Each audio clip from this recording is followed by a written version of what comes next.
Bonjour Loïc Mendes. Bonjour.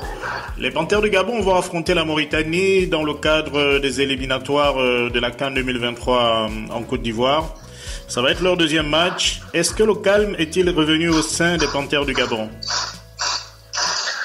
Bien, comme on le sait, il y a eu tellement de soubresauts autour de cette équipe concernant leur déplacement. Avant le match contre le Congo, justement, c'était périlleux, c'était compliqué pour les joueurs.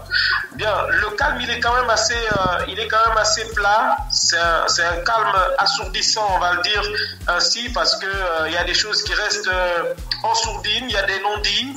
On peut le remarquer avec la conférence de presse, qui a donné lieu. Qui a donné lieu à des mots un peu des mots masqués Justement, Loïc Mendes, en parlant de la conférence de presse, qu'est-ce qui a été révélé par rapport à ce qui s'est passé à Barcelone?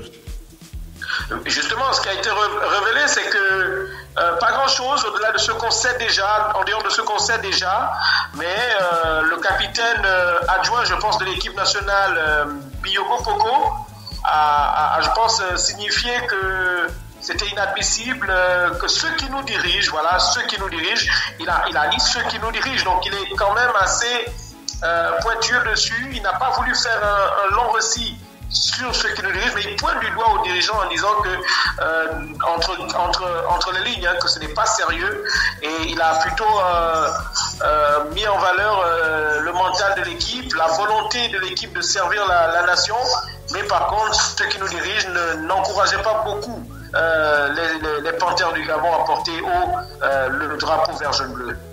D'accord, donc pour ce nouveau match, on note le retour du sélectionneur national Patrice Neveu et des joueurs titulaires, donc ceux qui sont souvent dans l'équipe type du Gabon. Est-ce que pour ce match, on va voir de nouvelles choses? Parce que en RDC, on avait assisté à une équipe assez défensive, même s'il y a eu quelques attaques.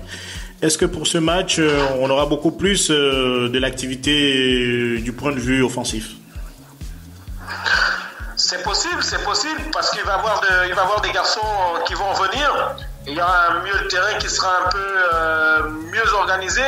Déjà, il avait été défensif parce qu'il n'était pas question d'aller prendre un but à Kinshasa. Donc c'était important dans la philosophie de Patrice Neveu et ses hommes, emmenés par Anissé Yala, le coach adjoint, de pouvoir justement faire un résultat. La mission, c'était de ne pas prendre de but, peut-être accrocher un nul, mais vu comme ils étaient diminués, la victoire 1-0 ou 0 but contre 1, c'est selon, avait été hautement salué. Maintenant, ce match contre la Mauritanie, il se joue à Franceville. Franceville qui a la réputation de ne jamais abandonner justement ses garçons. C'est un match très important. La bonne nouvelle, c'est que ceux qui jouent à Franceville ne perdent jamais. Alors, que savons-nous de cette équipe de la Mauritanie? C'est une bonne équipe en reconstruction. C'est un football mauritanien qui est en train de montrer un très beau visage. Faut dire que c'est une équipe emmenée par son attaquant phare. Un attaquant qui est très très remuant. Il va donner des sueurs froides à cette équipe-là. Il en a déjà marqué 2 buts. Je pense que c'est Mohamed. Il a déjà marqué 2 buts. Abou Kamara qui a déjà marqué 2 buts. Donc ça va être quand même il va être l'homme à surveiller. En plus, le sélectionneur mauritanien veut que son équipe joue beaucoup plus les ballons dans l'axe. Et donc il va falloir que notre milieu de terrain arrive à déjouer leur jeu qui est surtout celui de casser les lignes, d'empêcher les transmissions, les longues transmissions comme les courtes. Donc c'est important de surveiller non seulement la tactique mise en place par le sélectionneur mauritanien, et aussi de surveiller Abou Kamara. Merci Loïc Mendes. On rappelle que vous êtes journaliste sportif et consultant pour Gabon Célébrité et pour d'autres médias gabonais et à l'international. On vous retrouve sans doute pour le débrief après cette rencontre.